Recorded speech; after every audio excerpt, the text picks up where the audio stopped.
focused on cardiovascular pathology, but he's not talking about his research today.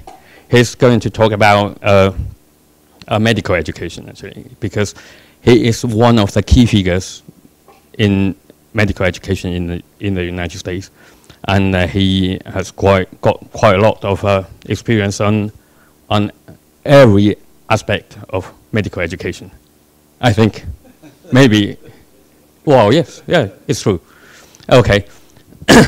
Then today he's going to talk about two topics. One is medical education in the era of massive open online courses, and the other is about web-based learning in medical education, well, biomedical. But these two approach is not unique in medical education. It can be applied to many other fields of teaching. So I think our TCU project of teaching excellence will encourage us to bring these two methods into our everyday teaching as well. So I think the experience from Professor Peter Anderson will give us a great help when we are going to incorporate these two methods into our teaching. Maybe we can encounter some real problem, and he can maybe offer some solution to us when we encounter this kind of problem. Okay, so now we welcome Professor Anderson to give us this talk. Well, thank you very much for that kind introduction. When you say that, I've been involved in many aspects of education, that's very true. I usually say that I've tried almost everything, and most of the things don't work. So I always get invited to give speeches because I can tell people what not to do, because I've done everything wrong. Everything there is to do in education, I've done it wrong, usually the first time around, and then either given up or figured out a way to do it right. So hopefully I can share some ideas with you, and hopefully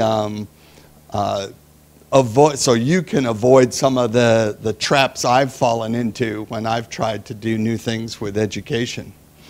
What I'm going to do today is sort of talk in general about the main issues about education and primarily medical education, but I'm also heavily involved in our graduate education program, which is the biomedical education for our PhD students at our university. And a lot of the things are that we do for medical students in the basic science arena are identical or very close to what we do with the graduate students. The other thing that to keep in mind is, at least in the United States, there's a big push to accelerate and improve the science education all the way through from grade school all the way through college level. So it's called STEM for science, technology, and I don't know what the EM stands for, but science, technology, and education. So a lot of what we are talking about and the progressive things that people are trying to develop are coming up through the sciences, all the sciences, and then kind of branching into biomedical sciences, biomedical education, or medical education per se. So one of the issues, if you think about medical education, just to kind of set the groundwork, some of the explosion. New stuff is being created all the time in the United States and maybe here as well. There's a changing healthcare system. The system, all the sciences, the new information coming up all the time, and for you students, it may not seem like faculty usually have a lot of things on their plate, and so there's a huge faculty indicators is that today we must train our medical students to be prepared for the medicine of tomorrow. So what we're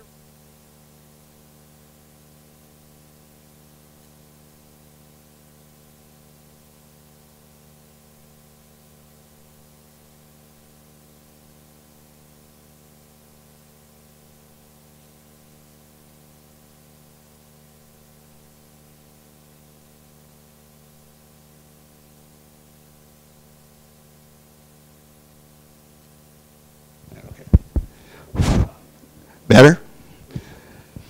So there's a problem. We've got a lot to do, and we really don't know, what we need to do to train our medical students or the research scientists so that they're prepared to practice their trade in the future.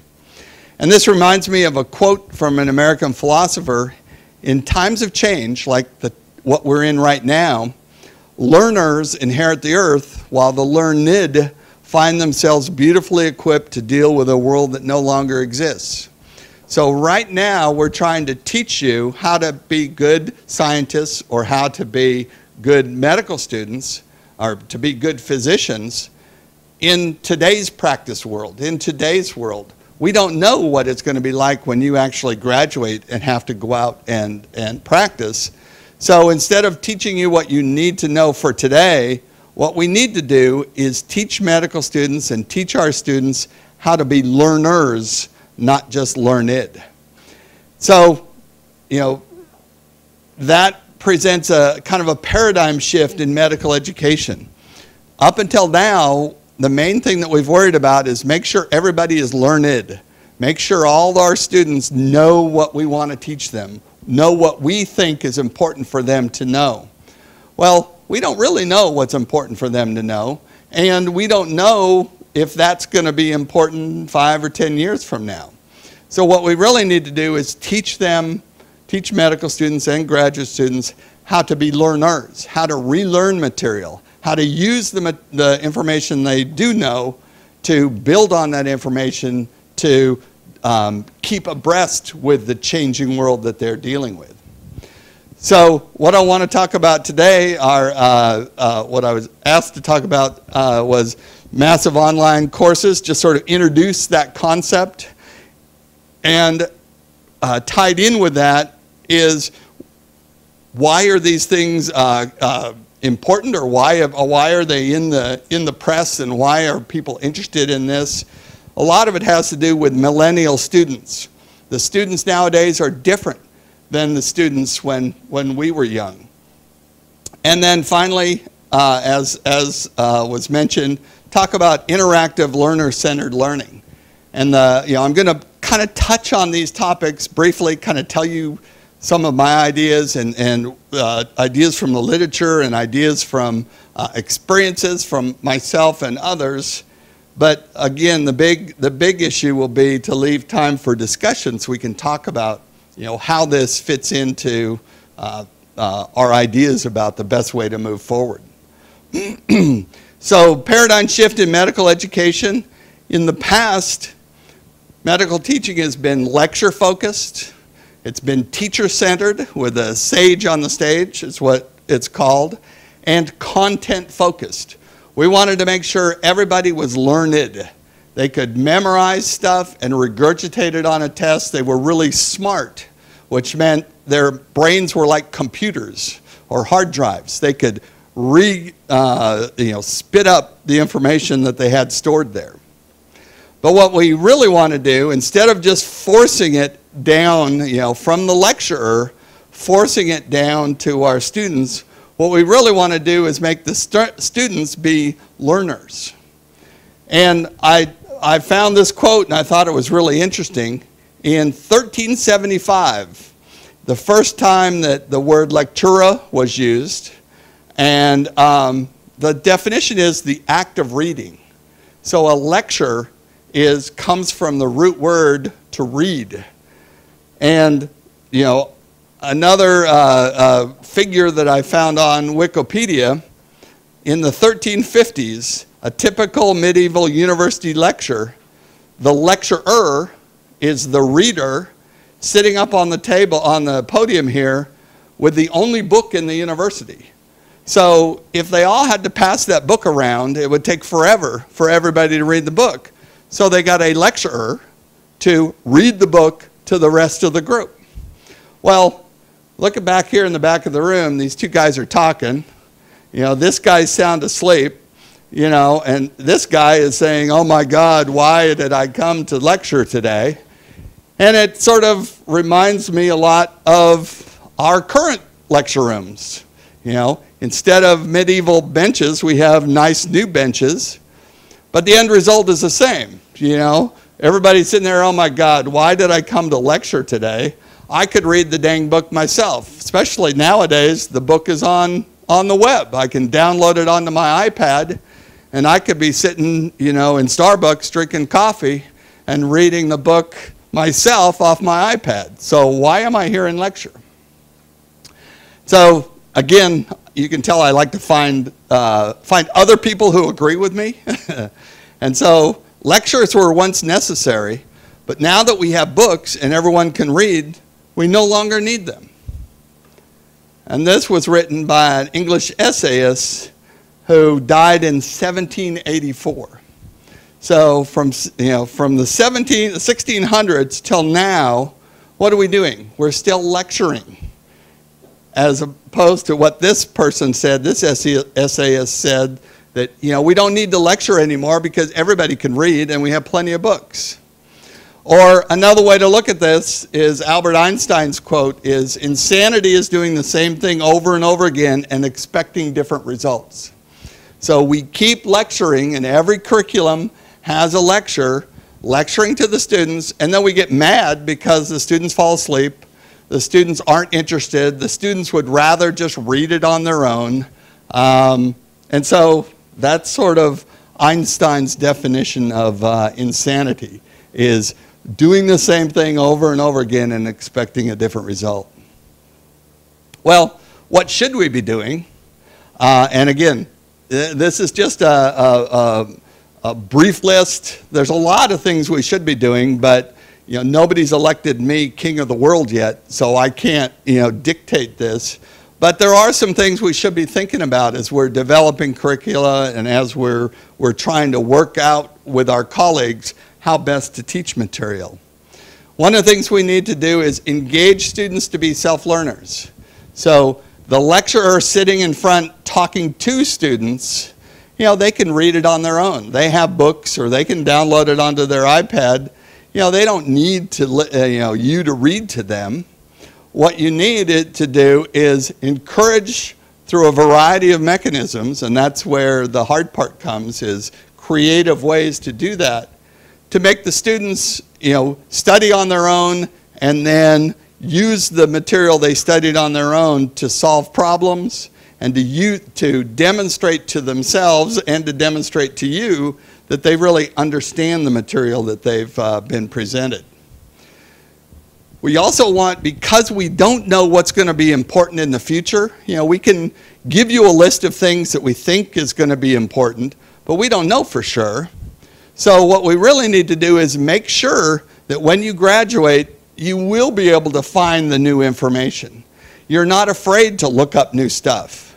And there are other ways than Google to find material, you know, and Wikipedia is not the definitive resource for most things. But, you know, it's an okay starting place. You find some words and then you go look them up. You look them up on PubMed. You look it up on, you know, Student Consult or some other reputable resource to find the information you need. So we need to make sure not only that our students, instead of trying to make sure our students know the information right now and can regurgitate it, what we need to know is our students can find information that they need. And we'll get into that a little later towards the end of the talk. Familiarize students with information technology and informatics. So again, the Wikipedia, the Google, the PubMed, all of that. And then develop teaching learning paradigms where the students are responsible for developing their own learning maps. You know, I can tell you what I think about when I think of acute inflammation in a heart or in pneumonia. Well, I can give you my list of key points, but it may not, and when I go through my list, it clicks in my brain and I can visualize the histology slides and it makes sense to me. Well, that may not make sense to you. You may have a different list. So every medical student in the world has asked me, or that I've ever taught, has asked me, can you tell me just what I need to know to make it make sense for me? And I'll say, well, I can tell you what I remember that makes sense to me, but you have to do that on your own. And in fact, it's the process of developing that list for yourself that is the learning that occurs within you. I can't make you learn. It's that old saying about teaching your dog to sing. And you can teach your dog to sing, but the dog may not learn how to sing. The dog is never going to be able to sing, but you can spend a lot of time teaching them. So it's the same thing as the student has to develop a learning map or a structure within themselves that makes the material make sense to them. Not to you, but to them. So we need to change the focus from teaching to learning. You don't teach the dog to sing, you need to make sure the dog learns how to sing. And again, you go from the top down, stuffing facts down a funnel into the student's brain, to providing an atmosphere in which the light bulb goes off. And you can't do that for the students. The students have to do it themselves. You have to provide a group of resources, which includes some basic materials, some background materials, so you still, sometimes the lecture is the best way to do some of the vocabulary and the background material. But then you have to add to that a level where the students integrate that material and the light bulb goes off. So they don't just regurgitate your facts back to you. They have to, a light bulb goes off where, they really understand the concept. And that's the hard part. That's where it gets really difficult for faculty. And, along with all of this, awareness of what's going on in education and how best to design educational paradigms for students, we also have to consider the fact that, our students, after they've been through 12 years of schooling, when they get to university, they're not kids anymore. They're actually adult learners. And adult learners have a little different way of organizing themselves and organizing their learning process than do children. Children, they learn multiplication tables and they learn a lot of facts because it's all brand new information. Adult learners have to see the relevance of it. And they have to see that, okay, if I learn this, there's a goal at the end. I'll be able to understand what's going on. I'll be able to be a better scientist. I'll be able to be a better physician. So they need relevance to what they're doing. Adult learners want to be the source or origin of their own learning. They don't want to be talked down to or talked at. They want to be the ones where you provide some information to them and then give them a question, give them a project. Give them something to do where they can go out and develop the material themselves and work through the material themselves. And, kind of back to that relevance issue, the information must be useful in their daily activities. So I don't mean to say that adults are lazy, although some of us are, but, adults want to see, is there a reason why? Will this make my job easier? If I understand what GFR is, will that make me a better nephrologist? Things like that you have to see where it's going to make their job easier during their daily life. And they like to receive feedback on how they're doing so they can move beyond just knowing, yes, I memorized this list, to actually understanding what the words and what the information on that list is going to do for them. Boy, if I understand acute inflammation, I can prescribe anti-inflammatory drugs better, and I'm going to be a better doctor, and put the whole package together. So it's going from just knowing something to really understanding things. And then, kind of key to this issue is this quote that I've never found. It's still listed as anonymous every time I try and look up this quote. And that is that memorization is what we resort to when what we are learning makes no sense. And people, neuropsychologists have done a lot of work that, when you go through REM sleep and you really integrate material into your brain, then the next time you try and pull that information out of your brain, it takes hardly any energy. It's just there. You don't even have to think about it. It's just sort of there automatically. Whereas if you try and memorize a table out of a textbook and then regurgitate that table onto a test the next day, that takes tremendous amount of energy. Your brain, your neurons just go wild trying to store this information and then regurgitate it or pull it back up in the right order and make sure the columns are right and all that. So it's actually a lot harder to memorize stuff, because if you understand it, it's just like it just pops out of your mind. It's no effort whatsoever. So our trick as educators is to try and get to the point where the material we want students to understand, they really get it. They really understand it. They integrate it into their own story, their own thought process, so that it just comes out. It's not hard for them to regurgitate a list, because it's ingrained into their memory banks or into their neurons. So we've got all this with changing information and all this, and obviously most of us as educators aren't, at least speaking for myself, I'm not going to speak for you guys.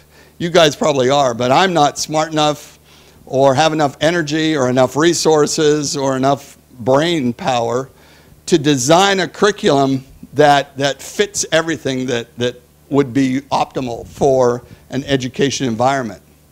So a bunch of smart people started thinking, well, gee, there are some people in the world who are really good at this.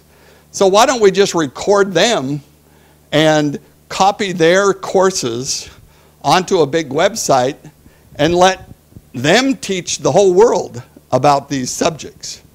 And that's sort of the concept of the MOOCs that are very popular nowadays. And a lot of you have probably heard this in the press and heard people talking about it. And what is a MOOC? A MOOC is as I say, newly developed. It's a massive open online course. So massive, these MOOCs are, by definition, massive. So they're very large. They often have student enrollment as big as 50,000, or I've seen some up to 150,000 students enrolled. And that's, with just one faculty member. So one faculty member with the website and 150,000 students. It's open because it's on a website, and anybody with an internet connection and a browser can log on and take the course. It's they're typically free, but because they're free or being free, you also don't get credit for it. So with a MOOC, most of the time, it's just you're doing it because you're interested in the topic and you just want to do it for fun. And most of these MOOCs originally were developed by, MIT and Harvard started it back about 10 years ago, putting a lot of their courses online and just saying, oh yeah, you want to go to Harvard or you want to be smart like a Harvard student? We'll put our lecture notes and our recorded lectures online, and you can just log in and you can take the biochemistry class at Harvard just for fun and see if you learn anything. So it was mainly the elite universities that did this. And then a bunch of other schools started seeing that, wow, you know, they're getting 50,000 people. It's a good PR ploy. That if somebody takes one of your MOOC courses and likes it, well, they may apply to your university and actually pay tuition to take another course. So, of course, the administrators got involved and said, hey, this is going to be a big moneymaker, so we'll do it that way. And the idea is it's designed to give students automatic or peer-generated feedback. You know, obviously, one faculty member can't grade 150,000 assignments of all the students. So what a lot of the MOOCs do is they have like a discussion board. And if you do an assignment, you post your assignment on the discussion board, and you know, a couple thousand of the other students in the class will read your assignment and write a critique of your assignment. And that's how you get assessed. That's the grading part of this online course. Now, one of the first, you know, besides the MIT Harvard experiment, one of the first ones that really got a lot of attention was in Stanford, and it was a course offered in Stanford on artificial intelligence. So, you know, it was a really, really popular course for Stanford students. And they were like, you know, signing up, and they were, there weren't enough slots in the course for everybody to take the course. So the instructor said, well, heck, let's just put the course online and set it up as a MOOC. And anybody who is interested in our course can take it. You know, they won't get credit, it won't help them graduate, but you know, we're willing to share this with everybody. Well, just for fun, I guess, they also started a company. And you know, a company that developed the software to handle MOOCs. And so, you know, everything is free, but there is a fee to sign up to get access to that website and whatnot. So the faculty are actually making money on the side for offering their course as a MOOC. And, you know, once it kind of became, you know, once they started it, all the other people around the country started saying, well, yeah, you know, people like our course too, so let's us start a MOOC. And you can see this list here. There's all sorts of courses now where either the universities or, you know, companies or just, you know, independent entrepreneurs have set up these MOOC course sites. And then they're recruiting people to come and teach classes on their MOOC sites. And there's a lot of things like, if you get so many people that sign up for your course, you get so much money. And, you know, and some of these course sites sell advertising to book publishers. And there's just a whole lot of commerce that is milling around this whole thing, even though the main concept of a MOOC was to open up everything for anybody to be able to see. So, you know, that's sort of an overview of what MOOCs are. You know, and they've been very popular, very successful. As I said, Audacity, which was that first one with the Stanford guys, has over 200,000 people. By November 2nd, edX, which was another company, 370 students signed up for their fall courses. And Coursera, actually I take that back, I think Coursera was the Stanford one. Audacity was a different university. 1.7 million students signing up for MOOCs. So it's very popular, and you know, a lot of people think it's a cool idea. And the goals of MOOCs, you know, bringing it back to our discussion, you know, the concept is to provide information that students can find on their own on the website. And the goal is that you offer quality education to your students or to anybody all over the world. You know, the MOOC concept is to open it up to everybody all over the world. You know, us as more parochial educators at our own university, we're mainly interested in our own students, but you know, anybody else that can benefit from it that's okay too. It helps people further their careers. So even if you're not a medical student here at TCU, if you're a healthcare worker in southern United States, and there's a really good course that's offered on the TCU website, somebody may want to go through that course and they'll learn something and they'll be better, better at doing their job. It'll help them do a better job in their careers. And if they're doing a better job, theoretically, they'll get a raise and it'll help them with their career. The overall goal is, help people expand intellectual and personal networks with strong communities.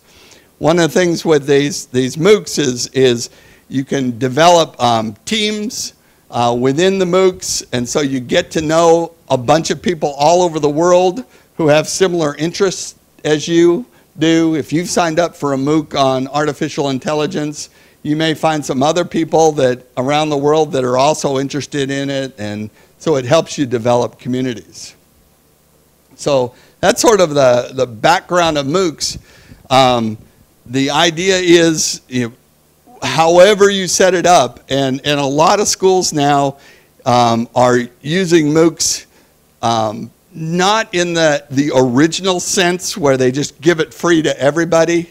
They're sort of honing in on a business plan, if you will, where they design it. It's not unlike just plain course management systems. So at your university, you have online courses that your students take.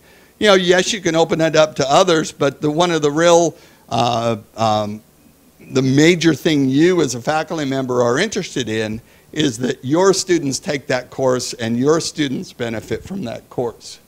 Some of the things to think about with MOOCs, a benefit is that, say, you don't have, here at TCU, you don't have anybody who's a world's expert in genetic diseases. But there is one in Thailand, or there is one at Harvard. And at Harvard, they have a MOOC course on genetics.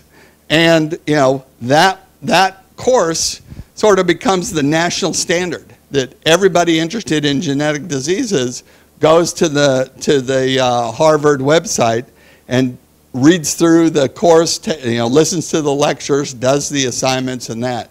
So you actually have a cadre, or you have a sort of a national content expert.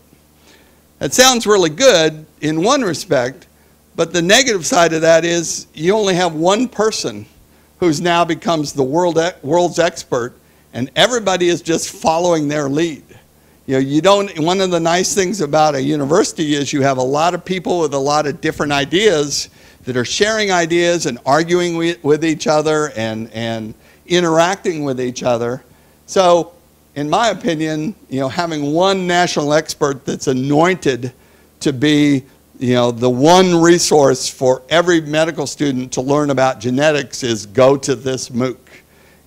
I have a problem with that.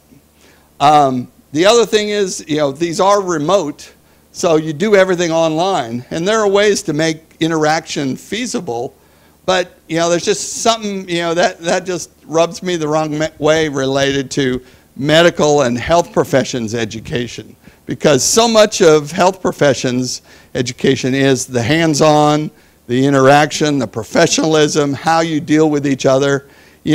Sitting in your dorm room in your pajamas looking at a TV screen, looking at a computer screen, is a little bit different than being in a hospital room talking to your attending and talking to the patient. It's a little different atmosphere. So, yes, you may be able to get the same content by looking at the TV screen, but you're not going to really learn how to apply and in my opinion, be a good professional by doing a MOOC type of environment. Students work alone usually. They do team up remotely on some of these websites, and they can work together in teams. But again, is that the same as being on call in the hospital all night with your buddies on your team taking care of patients? it's a little different feel to it. And then, as I said, the assessment is sort of haphazard at best. You know, it's sort of, you know, if there are some MOOCs where you can take a standardized test and mail it in, and if you pass it, they send you a certificate. It's not college credit or anything, but they just say, oh yeah, you passed the test. Many of the other MOOCs, as I said, you know, your buddies critique you or other people in the site critique you. So the only assessment really is what you get out of it, and whether you think everybody who was critical of your assignment is full of it and you ignore them, or whether you actually say, yeah, you know, they're right, I didn't really understand this concept. So it's all sort of self-assessment more than any other type of assessment. So, you know, MOOCs are sort of popular. You know, they've hit the national press or international press, and there are some good things about MOOCs and some interesting things about MOOCs, but not necessarily, you know, in my opinion, you know, to have a good purpose in medical education, I think we'd have to do some massaging and some altering to make sure that we cover some of the bases that we need to cover before they're really that useful in medical education. So, are MOOCs right for our medical students today? Well, in one way they are, because our medical students today are millennial students. And, you know, most of you probably know a lot about this. Most of you faculty, and of course the students are millennials, so they know themselves. But millennials are Generation Y, or the net generation, or the echo boomers.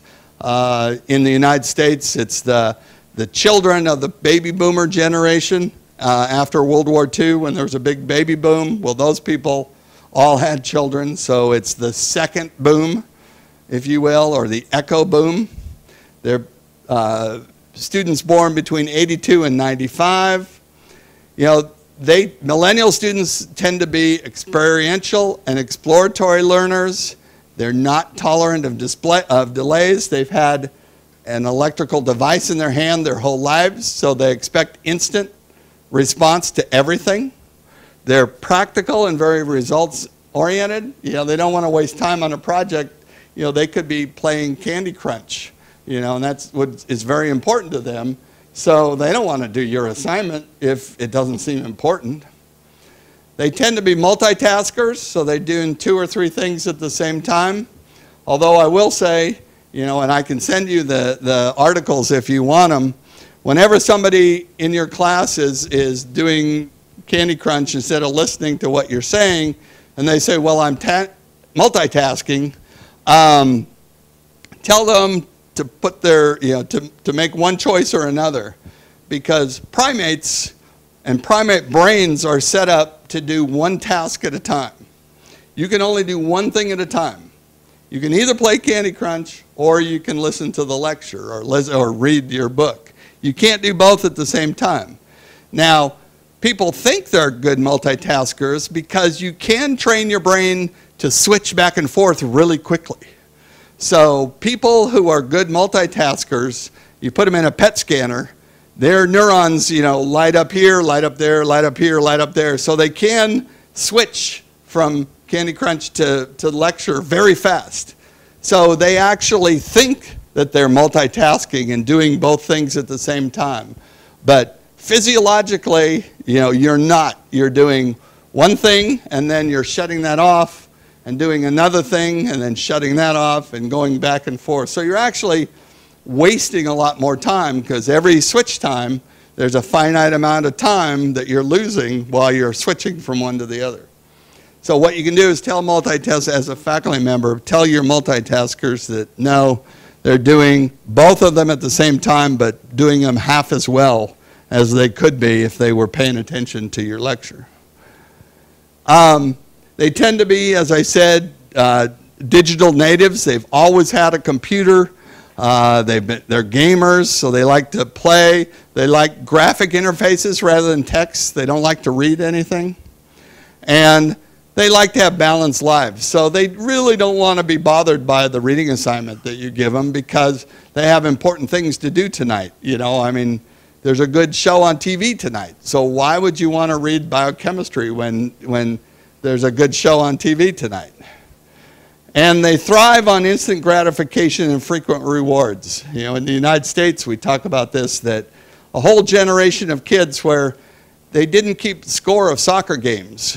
You know, at the end of the soccer game, it didn't matter who won or lost, everybody gets a ribbon.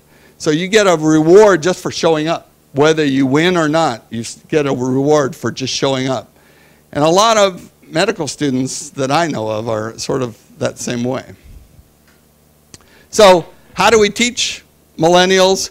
We try to make learning more dynamic and relevant, less memorization, because they have that cell phone. You know, if they don't know a word, they look it up, and because they're good at it, they can probably get the answer online before they have time to raise their hand and ask you what the word means.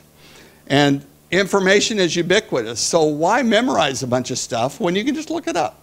You know, it makes sense. They like to work in groups or teams to an extent. You know, when you start putting really stringent assessment criteria where the assessment is purely by your input to the group, then this liking of group learning goes down. You know, the smart ones say, heck no, you know, I don't want to carry these other people along. And the dumb ones say, well, you know, I'm going to get hosed in this because, you know, everybody else is smarter than I am. So they do like working in groups because they're very social and they're used to doing group activities. But when push comes to shove, it can be a little dicey. And millennials tend to like to make decisions. You know, they don't like ambiguities, like sometimes it's this or sometimes it's like it's that. You know, they like to have answers because they're used to finding answers instantly, so they want to focus on, you know, coming up with a final answer at the end of a problem or end of an assignment. So what are some specific approaches we can use? Well, team-based learning, problem-based learning, just-in-time learning, if you're familiar with the program at Tulane University, independent learning, case-based learning, the flipped classroom, MOOCs, I should add to this list, and just about any other thing that requires interaction. Interaction and, you know, not just listening to a lecture and regurgitating. The bottom line, and it doesn't matter whether it's a MOOC or a flipped classroom or TBL or PBL, the whole concept here, the bottom line is we as instructors need to set up an environment where the focus is on learning, not on teaching. So the students have to be comfortable with and interested in and excited about and bought into the system and be able to see the results and see the benefits of learning and obtaining the material or the skills that you're trying to get them to obtain. So just to kind of conclude, I sort of went over some of the big picture items, but kind of give you my summary of these different aspects, and then we can open it up for discussion. You know, paradigm shift in medical education, the emphasis on learning, not teaching. Problem solving, not just regurgitation of facts, and ready access to information. People can get this information right away, so, you know, why memorize it? We talked about MOOCs, and this is sort of an idea of democratization of education. Open it up to all, you know. Best lecturers and teachers are made available to everybody, not just to Harvard students or Stanford students or TCU students. They're made available to everybody.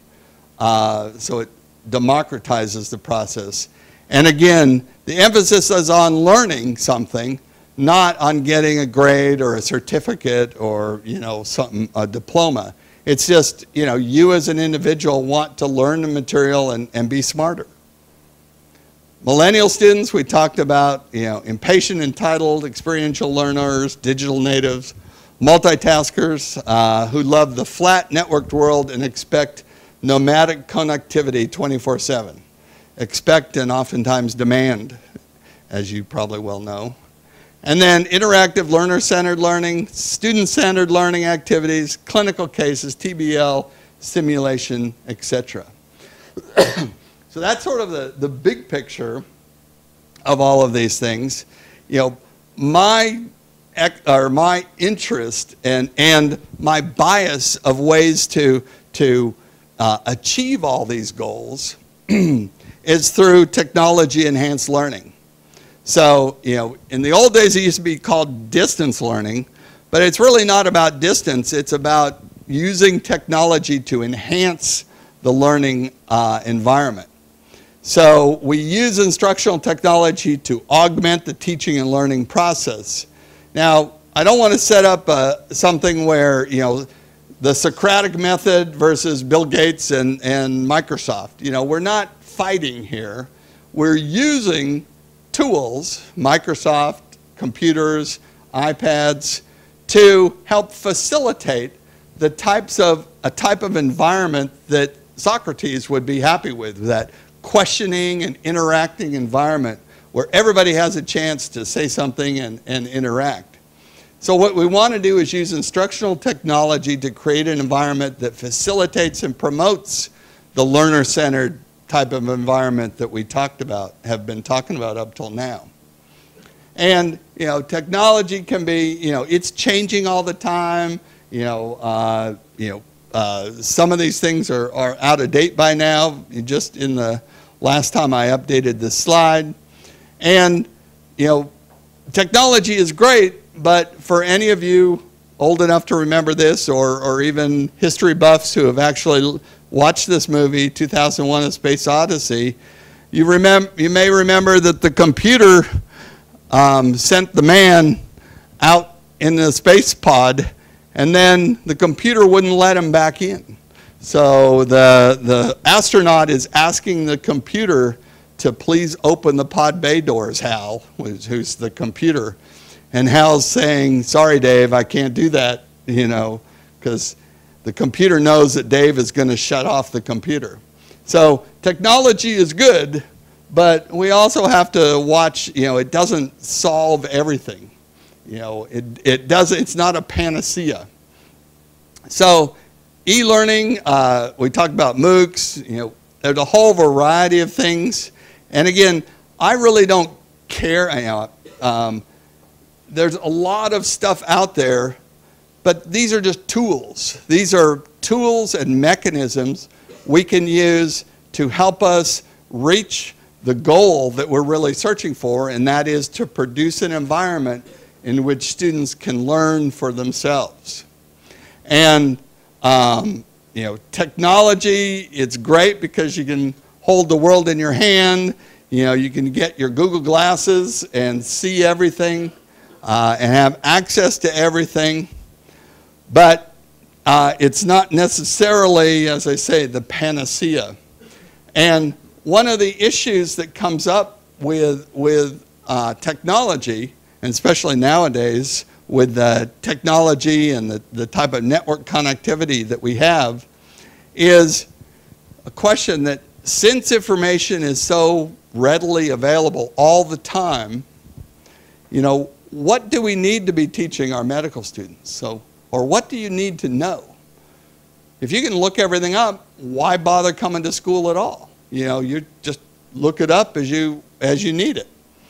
Well, I'm sort of old-fashioned maybe, but this Marion Holland, who wrote a bunch of children's books, I love this quote by her that if you don't know anything, it's hard to learn something else. So I'm a big technophile. I love technology, and I think it's a great tool to help us do a better job as teachers and as students, to use it efficiently and effectively. But I'm not saying, well, don't bother learning anything in medical school because you can just learn it. You can just look it up later. because you have to know something. You have to have a basic knowledge base to know what to look up. You have to know how to pronounce the words. You have to have a basic vocabulary and a basic understanding of what's going on. And this is said a little better by this academic, and that is that there's a consensus in cognitive psychology that it takes knowledge to gain knowledge.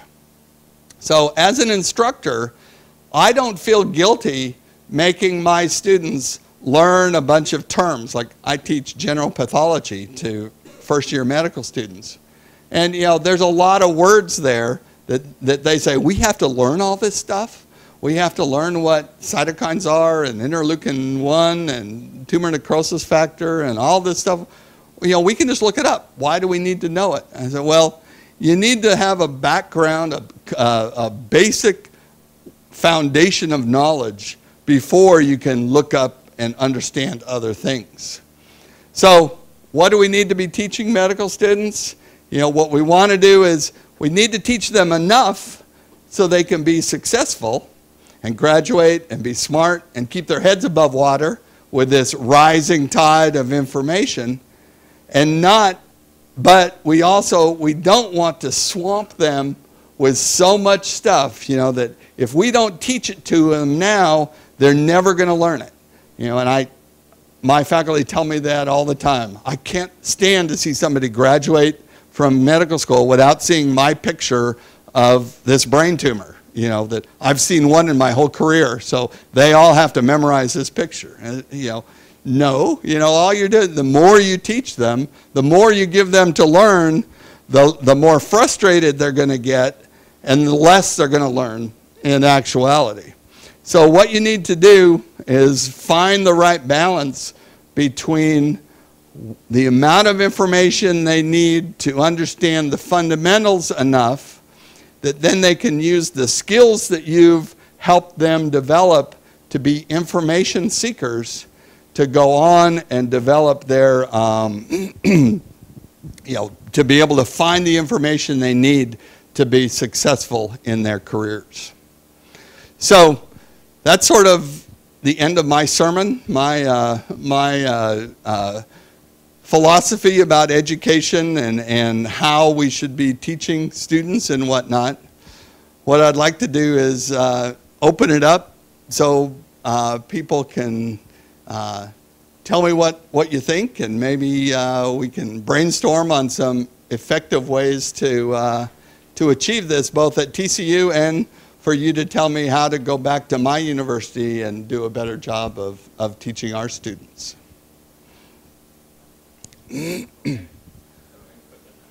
comes the most important part of the talk, man, the discussion. So, does anybody got any question? Are there any courses in your medical school that are MOOCs? No. Well, yes and no. You know, MOOCs, you know, nobody's put out a specific criteria of what's a MOOC and what's not a MOOC. It's sort of general that it's free and it's open and all this stuff. Well, not all MOOCs are free and open, and not all regular courses are closed. So there are a lot of places, and you know, I used the example just the other day of, you know, there's a lot of medical schools that have all of their lectures online on open websites. So you could go and take the whole physiology, you know, go through every physiology or pathology lecture at Michigan or wherever, and you know, go through the whole thing. And so in essence, that's a MOOC. It's an open course that you can log into. Now, it doesn't have the actual, you know, you don't sign up and there's no discussion board and all of that. So it's sort of, you know, there are lots of places, and our school is one where we have lots of websites that are open where you can access our teaching materials. And if you were interested, you could log in and learn something from our site. We haven't, you know, tried to advertise it as a MOOC for pathology and, hope people will come and be impressed with our material. But, so it sort of depends upon your definition of whether, we have a MOOC or not. I mean, for example, biochemistry. Do you still teach biochemistry, or you just put the biochemistry on MOOC? Okay. So you don't have to go to the lecture room anymore. Yeah. Yes and no. At our university, we've gone to an integrated curriculum where there are no courses anymore.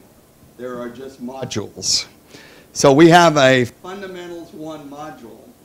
A component of the Fundamentals 1 module is biochemistry. So there are 12 or 15 lectures in the Fundamentals 1 module that relate to biochemistry. Then when you get to renal, there's a few biochemistry-related lectures in the renal module, and there's a few in the cardiovascular, so they're spread out over the whole year. And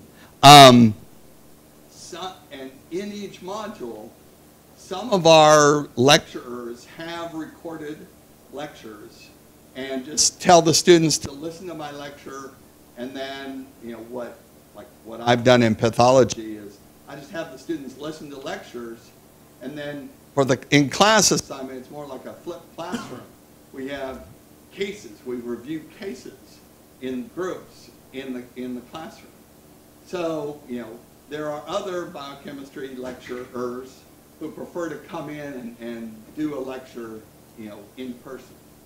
So it's sort of up to the module leader, up to, how the class is organized and whatnot to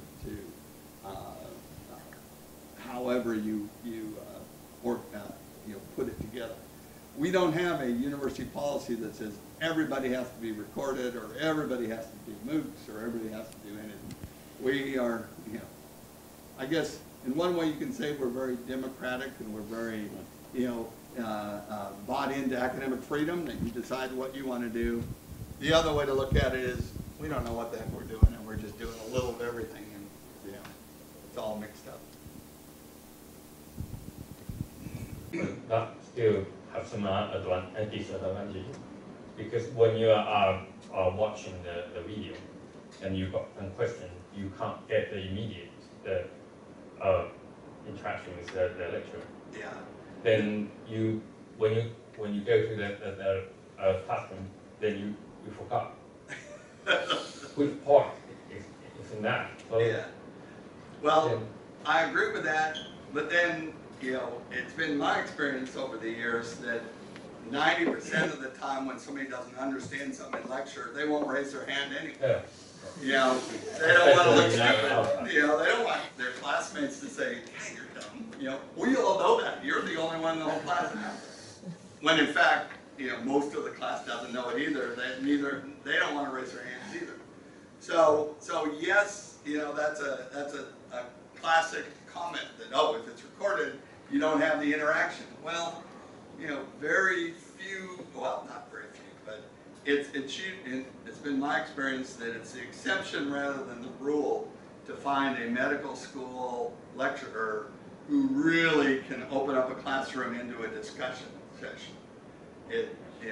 The good ones do, and I think they're phenomenal, and that's why I'm vehemently against schools that say never ever have a lecture, because there are some people who do great jobs in a lecture format. It's not really a lecture, it's a large group discussion that's really fun and energetic and interactive, and it's a great learning experience. So you cut those off if you put in stipulations that say, no more lectures. But some students still, they still ask questions. Yeah. For example, that guy. Always asking questions. He's been pretty quiet. Yeah. Okay. He at least laughed at some of my jokes. You want to say something? Oh, I have no. Really? Yes, I still have to think about it. It's unusual. Normally, you always have some questions. Just some opinions I want to share. So I don't know, but Professor, I want to ask you, in your opinion, what's the balance between the learning and enjoying life? Yes, yes. You say the millionaire students want to enjoy their life by watching the TV or playing some games, or also maybe have a date or something else, so they don't want to write some assignments or want to prepare for a test. But I want to ask you that what is, in your opinion, what's the balance between two of these? Well, I wish I had an answer for you. I have an opinion.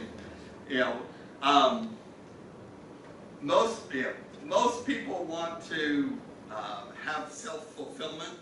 So I would contend that people that don't study and watch TV every night and then don't do well in school, they may think they're relaxing and happy, but when they see how good and how smart their classmates are, that should make them feel a little guilty and make them feel not so happy anymore. So, there's a variety of levels of balance. So if you work so hard that you're just burned out and you can't think anymore, then you need to go to the gym or go out to a movie or go out on a date and have a nice meal, and relax. But then come back once you're relaxed and get back to study, because to be a good professional, you should study, and to make yourself feel good, you should be. You would hope that you would want to be a success at your discipline. So it's sort of a kind of a double-edged. I love to play, and not do anything, not do any work at all. But even when I'm playing, I feel a little guilty when I think about the things I should be doing.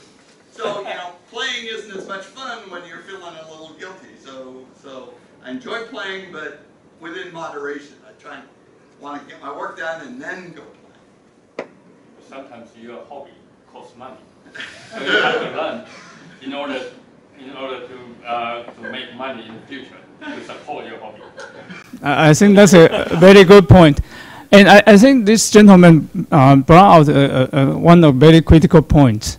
The teacher can just kind of introduce the motivation to learn, and make the student enjoy the learning. So what would be your opinion that they have to study to pass the test, or study to pass the national licensing exam, but probably you never enjoy learning, right? And since we have quite a few second-year medical students here, probably we'd like to hear what they think about the MOOCs. It's very enjoyable to sit on the couch and just learning something. You are forcing them to ask questions. Exactly what I'm. You are forcing them, so they are not happy.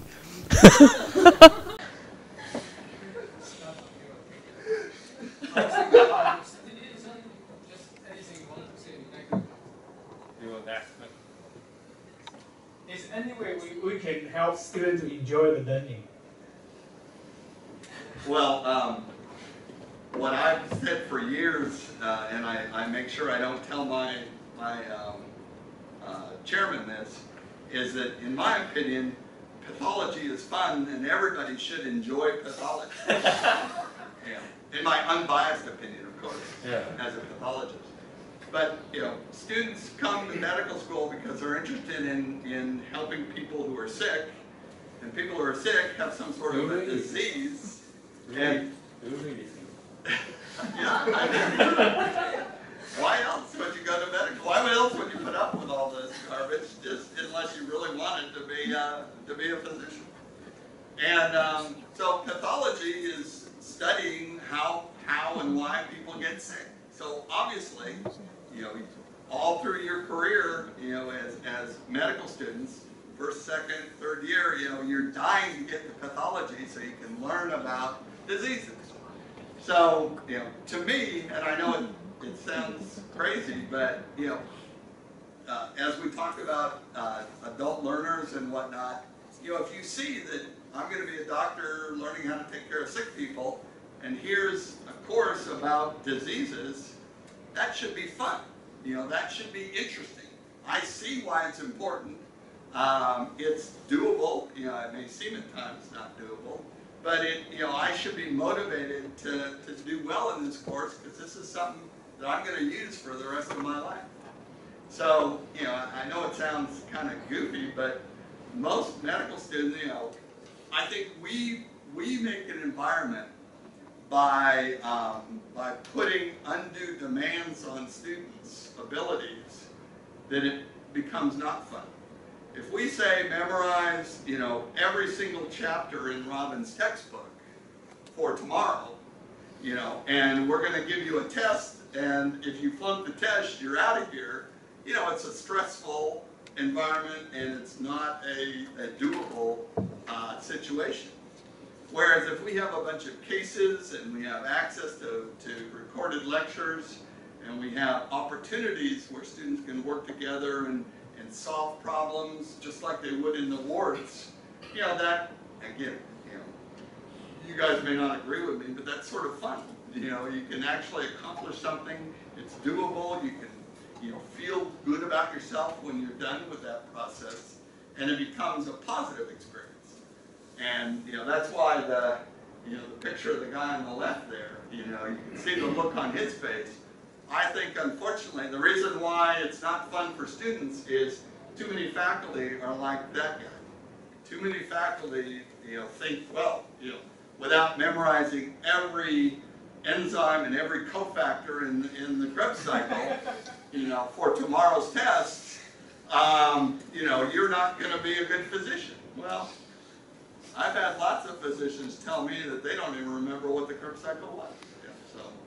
Can you show them that a little bit about IP lab and show them that one case and see if they like to study that way, to learn that way, and learn the one case and then discuss with the teachers the next day. Okay. Let me see if I can. As long as it doesn't come up in Chinese, I may do.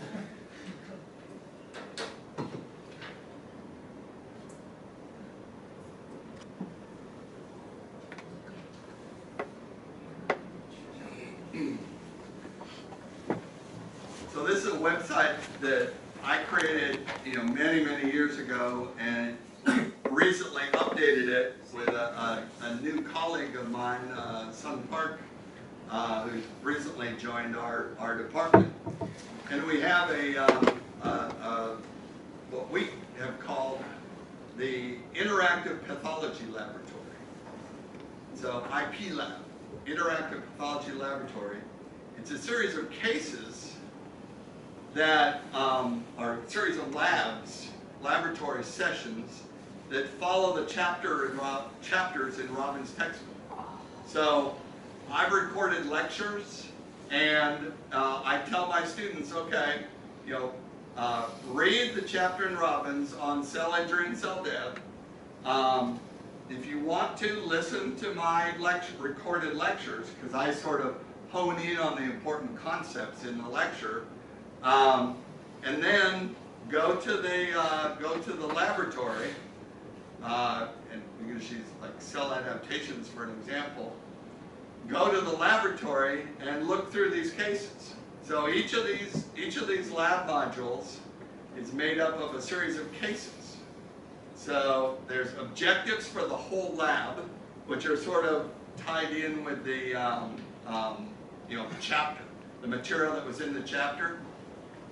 And then there are specific cases related to topics that were talked about in the chapter. So, cell injury and cell death, one of the examples we use to show acute cell injury or coagulative necrosis is a patient with a myocardial infarction. So, if you go to this lab, this is the first lab in this first module, myocardial infarction. It has a clinical summary, and what we've done, especially on some of these first labs, is we've put in pop-up boxes with the definitions of some of the words, so you don't have to look them up. You know, basically I got medical students who came to work on projects with me who went through this, and basically the words they didn't know what they meant. You know, they're the ones that did the highlighting. Yeah. So some of the things, you know, I know what they mean, but some of the medical students didn't know what they meant. Then we have a description of what we saw at autopsy, and then we have a series of slides.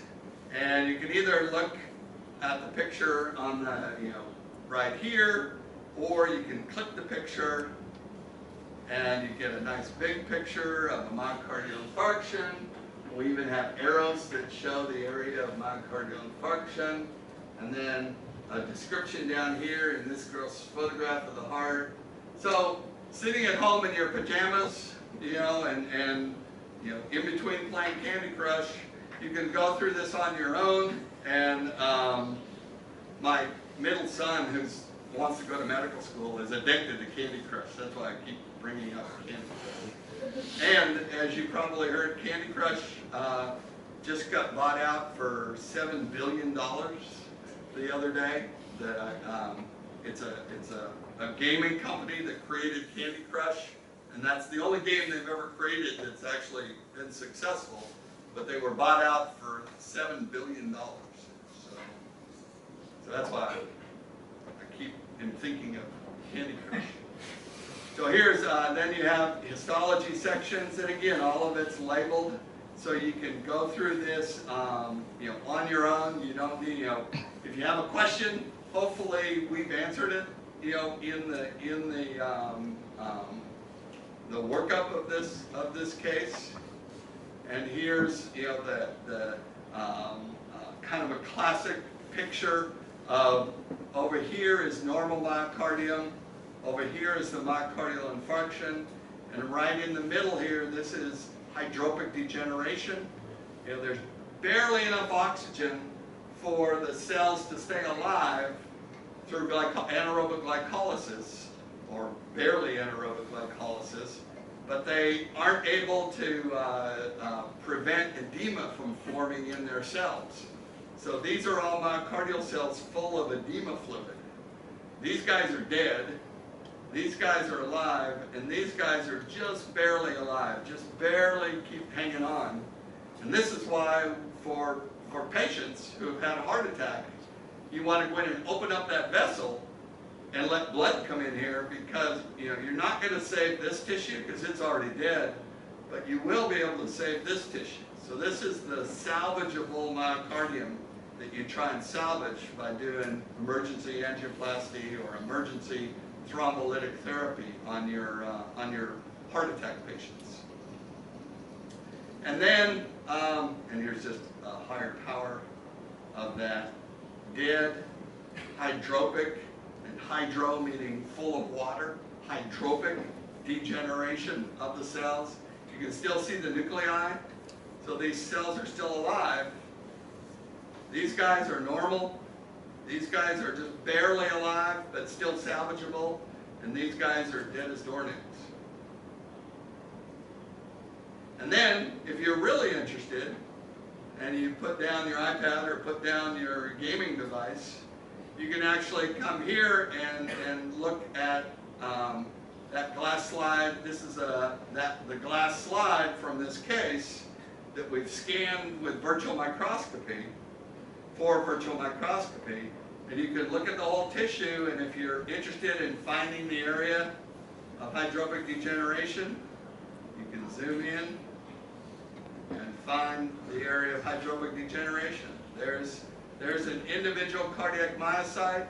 The nucleus is still there, it's still alive, but it's not a very happy cell. And you compare that to,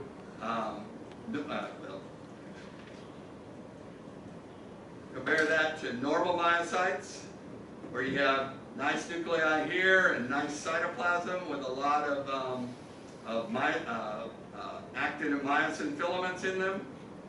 And then if you go over to the other side, these are the dead myocytes, where most of the nuclei are fading away. The cells are dead, and the nuclei are just fading away and breaking up into little bits through either apoptosis or necrosis. So here's dead heart, hydropic degeneration, and live heart over here. So you read the chapter, you listen to the lab, listen to my lectures online, or whoever's lectures online. You come and you go through the case, then you come into class, and I call on people in the classroom like this to come down and play with the virtual microscopy and show the whole class what they know about this slide. So, I usually don't call on individuals. What I do is ask for volunteers, and people who volunteer, they get these labs also have a formative type of multiple choice questions that are associated with these labs that are graded and become part of your grade.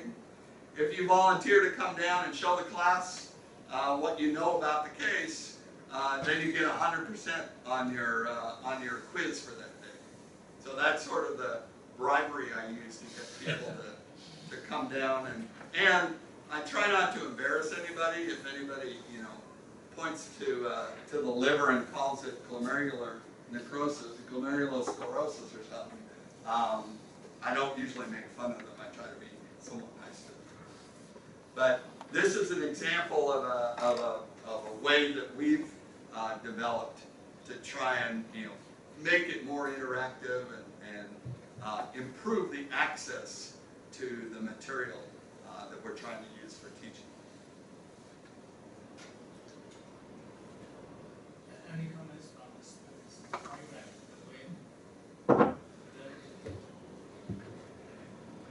And this is on the website. So is this a MOOC? Well, not really, because I don't keep track.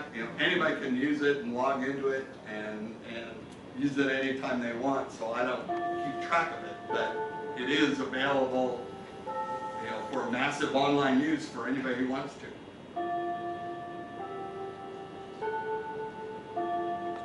Yes, ma'am. Hello, Professor. Students here tend to skip classes if they think the lecture is boring or unimportant. Is it a problem in the U.S.? How do you think you can prevent it? Thank you. Excellent question. That's a really good question. And it is, and I'll rephrase your comment, it does happen in the United States a lot. The question is it a problem? Do I lecture just because I like an audience? Or do I lecture because I want you to learn the material? So what I tell my faculty when they come and complain to me because the lecture room is half empty, I say, well, they're home studying. So they like your material and they're interested in your material. They just get more out of it by studying at home and listening to your lecture on the tape. So, why is that a problem to you? Do you have a personal problem? Do you need an audience? Are you so insecure that you need a whole room full of people before you can lecture effectively? The bottom line is, are the students learning? And the way you test that, or the way you find that out, is by having a lab session and having the students, and with a lab session where they have to do something that's graded. So they have to show up if they're going to get a grade. And if they don't know the material, then you can say, hey, did you go to my lecture? And they'll say no. And you go, well, I talked about this in my lecture. The reason you got a bad grade is because you didn't go to my lecture. Well, then people will start going to lecture if it's useful to them. Other people may do really well in the lab, and they say, hey, did you go to my lecture? Obviously you did because you aced the assignment. And they'll say, no, I stayed home and studied it out of the book. It's much more efficient.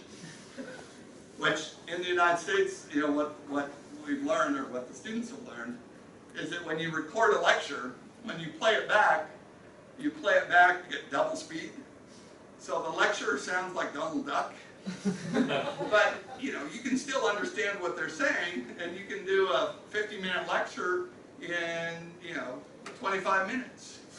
And, you know, so you get 50 minutes worth of material in 25 minutes, and you're just as smart as if you had wasted the whole 50 minutes, you know?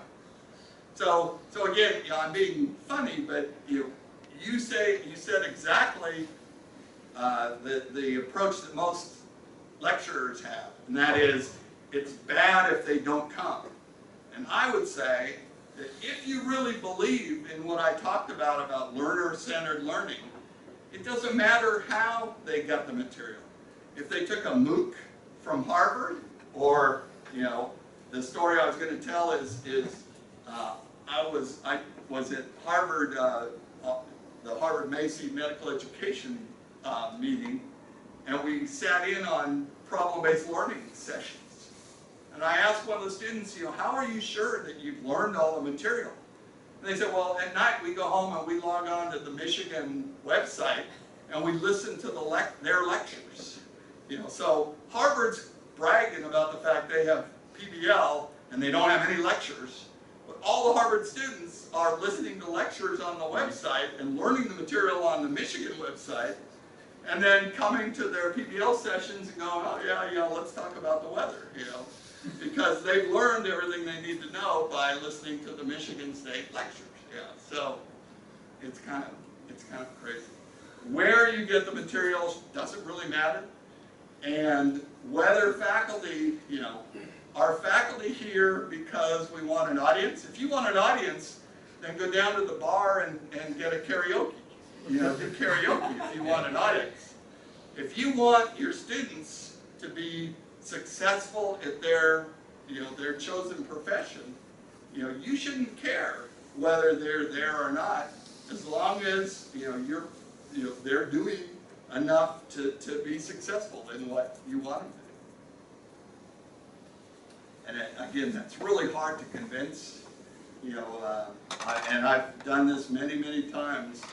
A surgeon will take a whole day off, a whole afternoon off their surgery schedule, and come down to the medical school to do a lecture to 200 medical students in our class, and there'll be 25 people in the room, because they know he's an old codger that just talks about, you know, the way he did things in 1950, and, you know, they know from the upperclassmen that he's a horrible lecturer, so nobody shows up. And, you know, obviously the guy's never going to come back again, you know, and he's mad, and he talks about how bad my course is, you know, and I go, well, if you updated your lecture and made it more fun, then maybe the students will come. So. Other questions? Comments?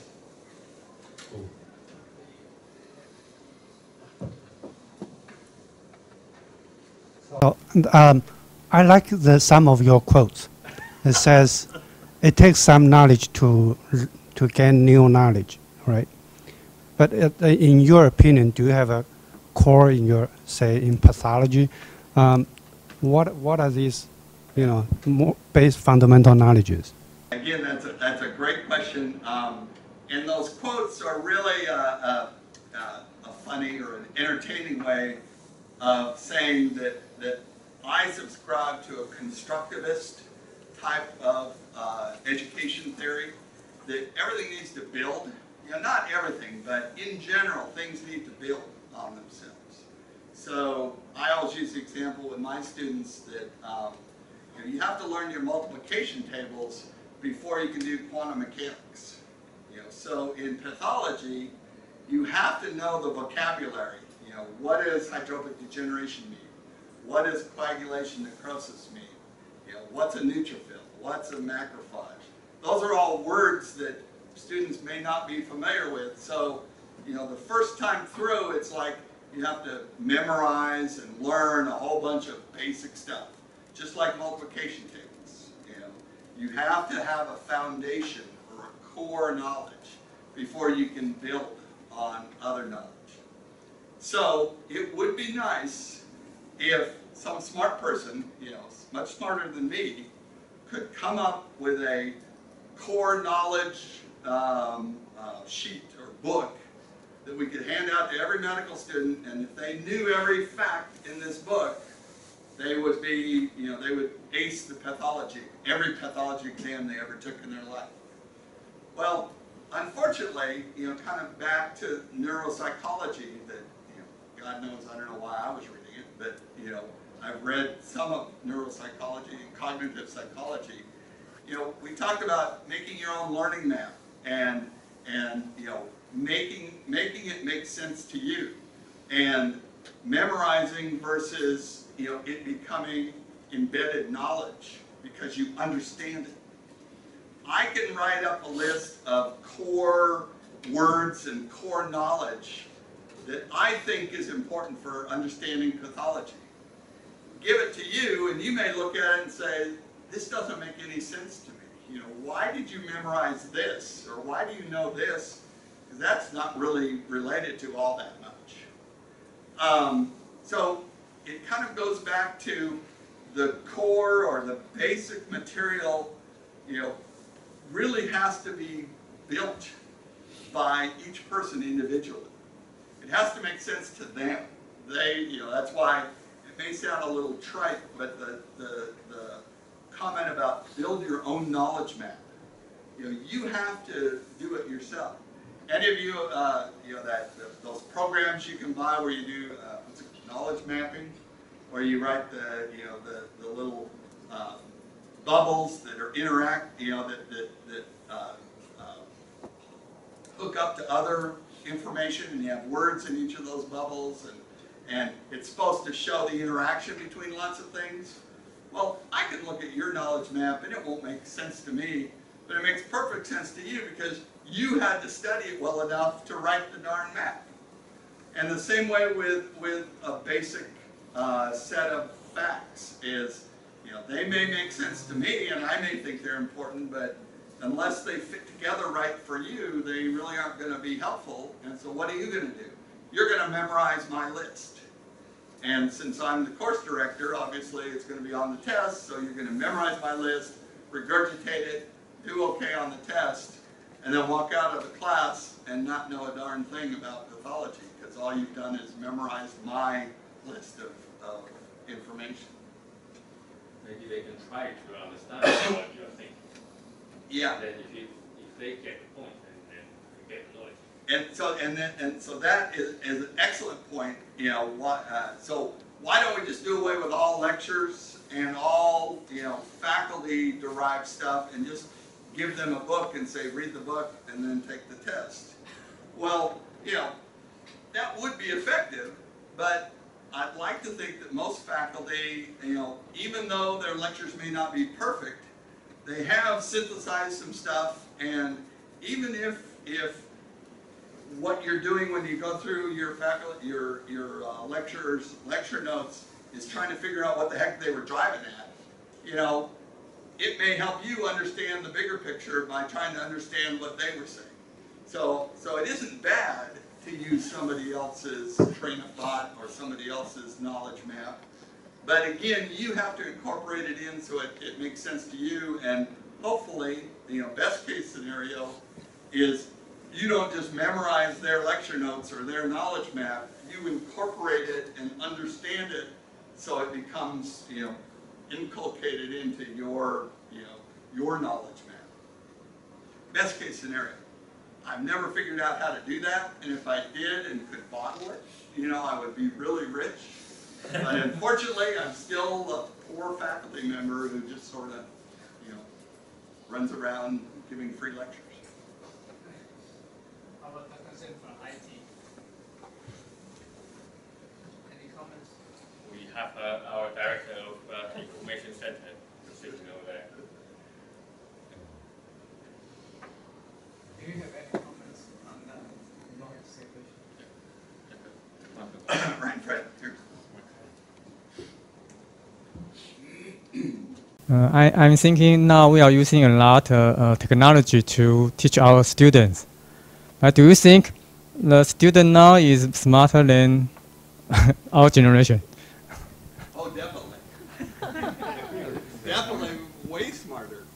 And I don't know about here, but we get all sorts of grief from our students about everything, everything we make, from our course management system to our registration to, our learning modules. They're old, they're clunky, they're not nearly as cool as, Google or other commercially available and commercially designed materials. So yeah, it goes back to the millennial student that they want everything 24/7 instantaneously. And, God forbid, at one point somebody had the bright idea to try and make our learning management system more robust by marrying two different systems together, but they couldn't figure out how to handshake it, so you had to log into both of them. Well, nobody even would open up their computer, because if you have to log in twice, then it's total crap, and they didn't even bother to log into either one. They just threw up their hands and said, heck with this. So yes, they expect a lot more than we can provide usually, unless you have a dean who gives you so much money that you can make things really, really slick. But I've never seen that in an academic environment. I do one story related to that you might appreciate. Back in the mid-90s, or about late 90s, there was a company called medschool.com that started. They got some venture capital, and they hired a bunch of instructional designers, and they set up a website. And they were basically going to be a MOOC that would teach medical students all over the world. They were going to have the best material out there as possible. And the guy, the co-owner of it was a surgeon. Of course, everybody knows he's a surgeon. And he came to me. I was showing off one of the early versions of Peer, which is, we put it together. I had a medical student who failed my course and had to wait a year to retake my course. So he said, I'm a computer programmer. I'll help you with your computer program. So he did my whole website for me. I ended up finding some money in there for space, but he started out and doing it for free. And so we had this thing that we had cobbled together for free, and we were comparing, and this guy from medschool.com was saying, listen, we've got $2.5 million in money that we're pouring into developing it. He said, we're going to eat your short. We're going to, we're 10 times better than you'll ever be. Well, the company went out of business about a year later, and 20 years later, Peer is still up running fine. And it's not the world's best, but it works, and some people like it, and it works for them. So, unfortunately in academia, we sort of have to do what we can and put up with complaining by the students and, tell them, life's tough, you have to suck it up. Or we can raise your tuition, and give ourselves raises.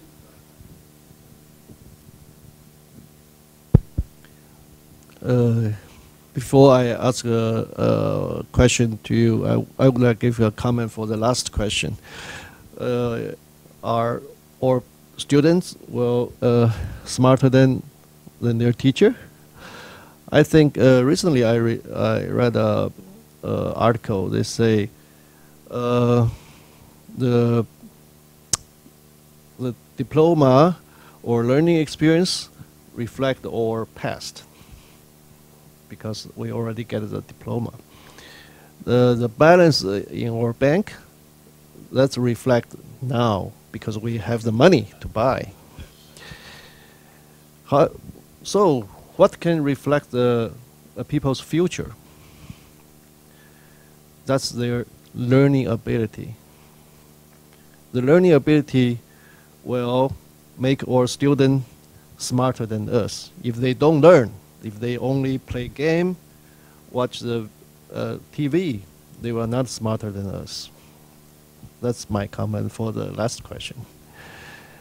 Okay, and my question for Professor Anderson is, you just talk about the fundamental, the basic knowledge for each one. So you say everybody need their own learning map or knowledge map. So do you mean that's a personalized learning map? Because we in this medical school, we give the student the learning map when they come in to like a medical school or bioscience school. It's a unique learning map for the whole department, for the whole school.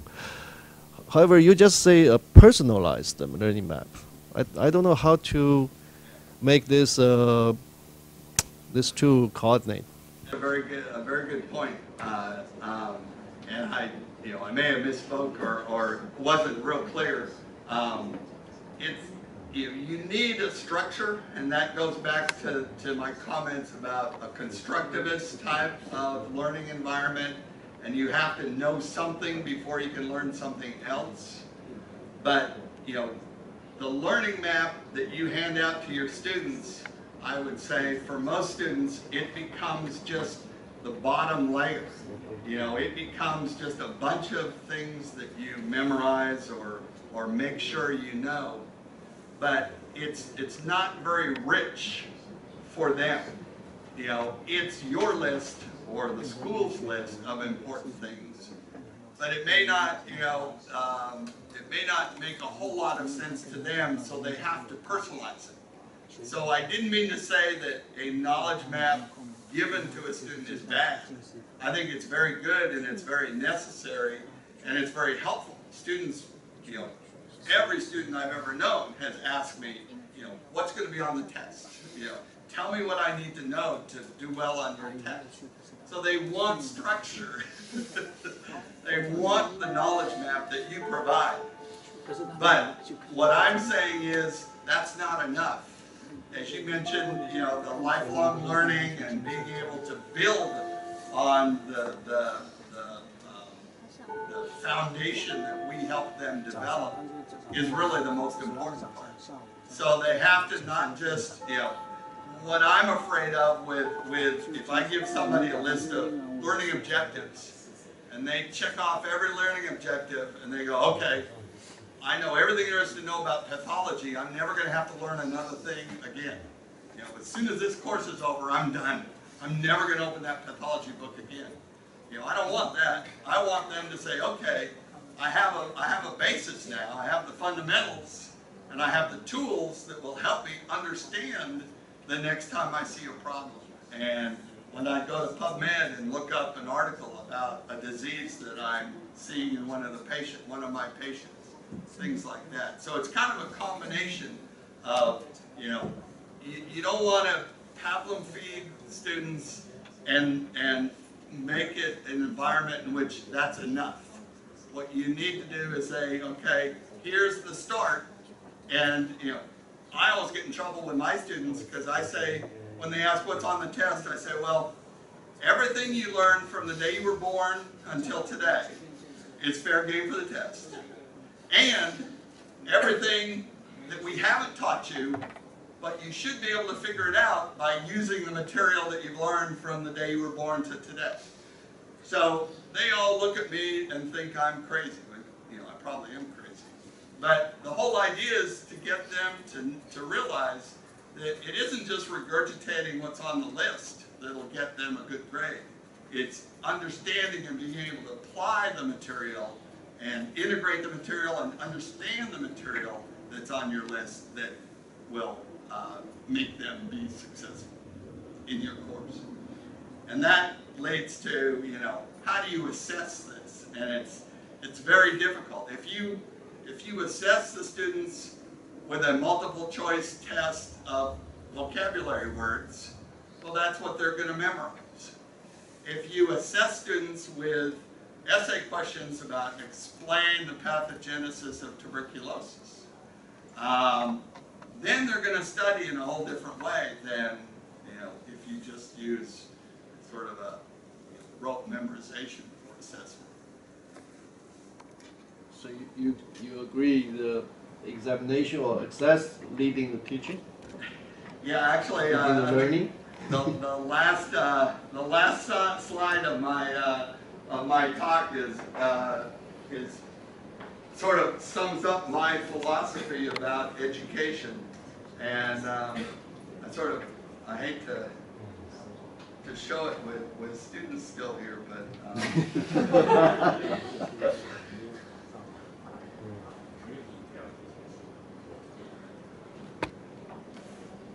And it's true.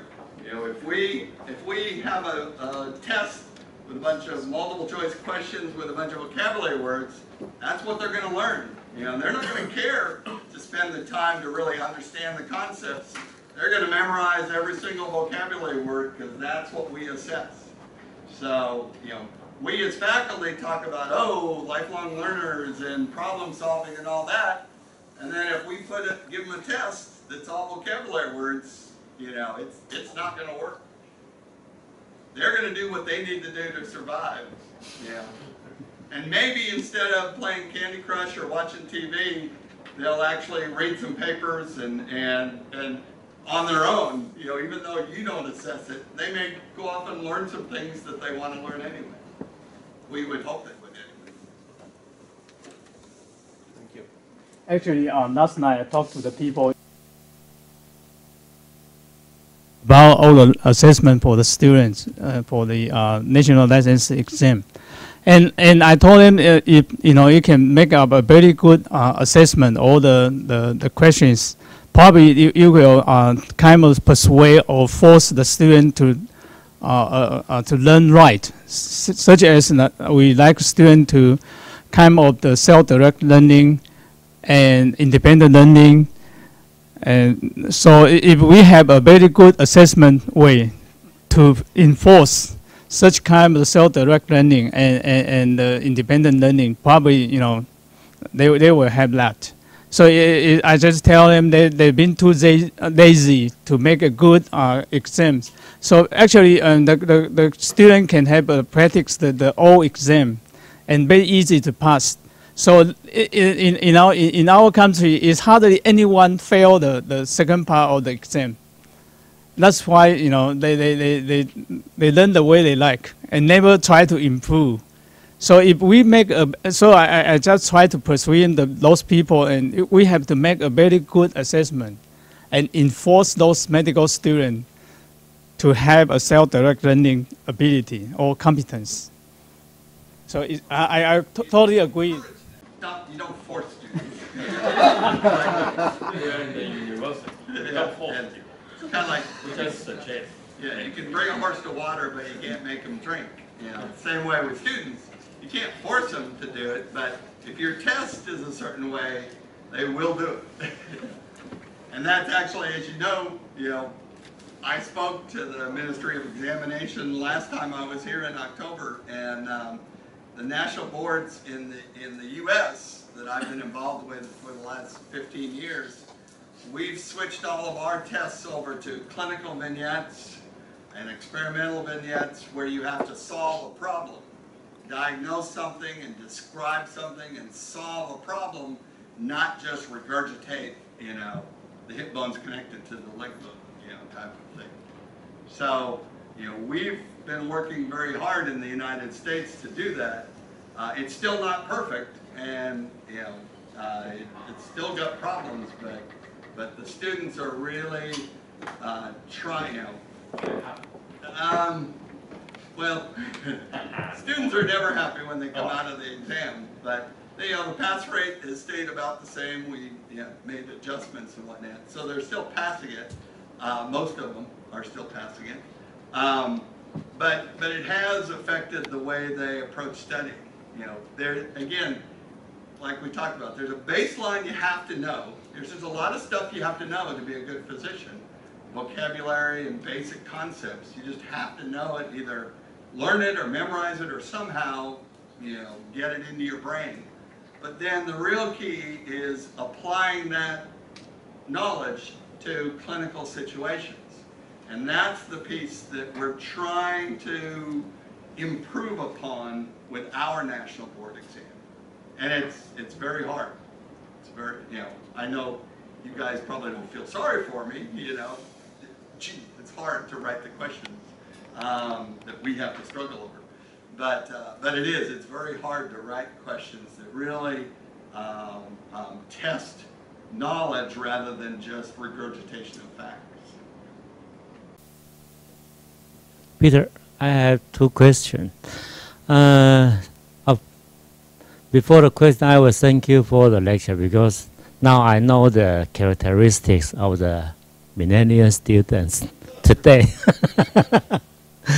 And my question is that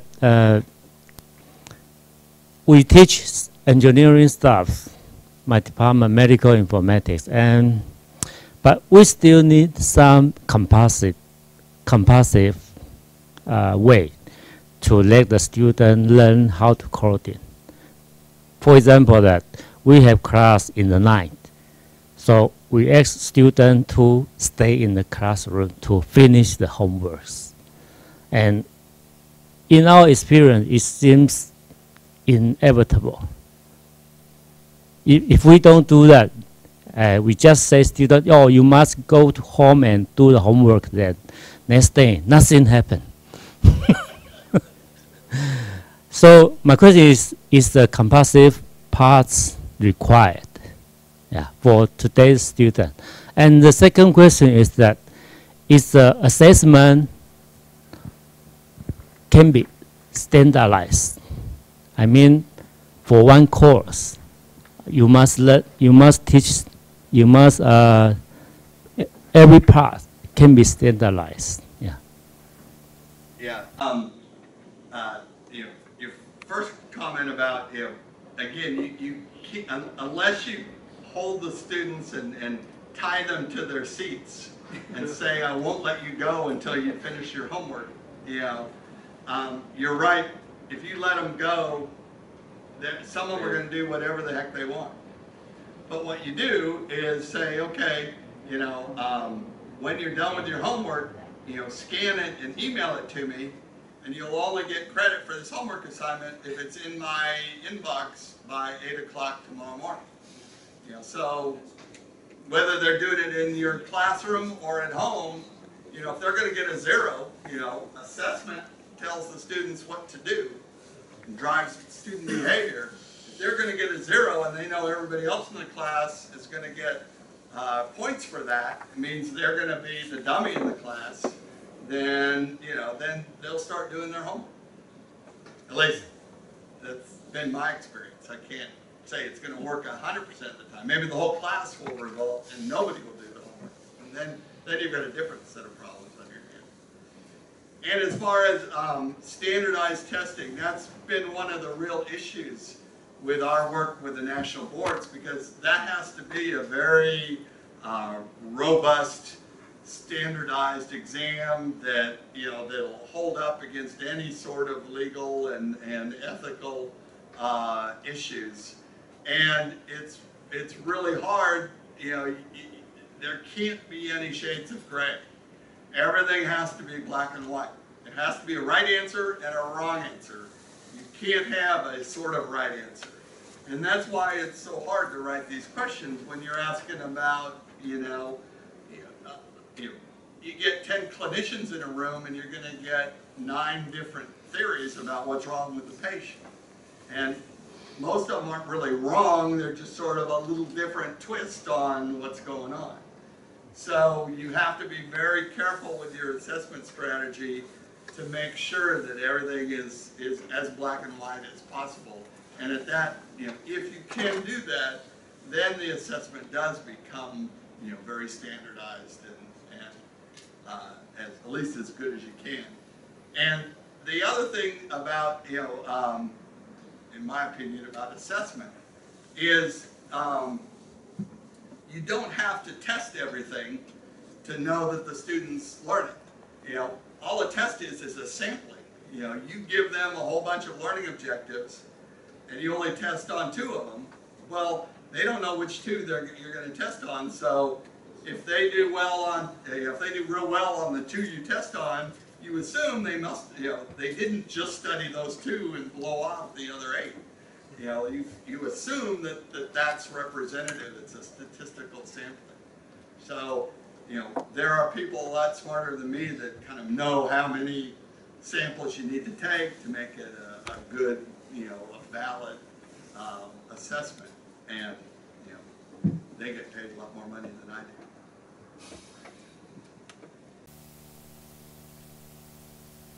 Peter, I have a question. Actually, I have a comment first and a question. The comment is, I think your talk is very wonderful. It's a shame that we only have a few teachers and students sitting here.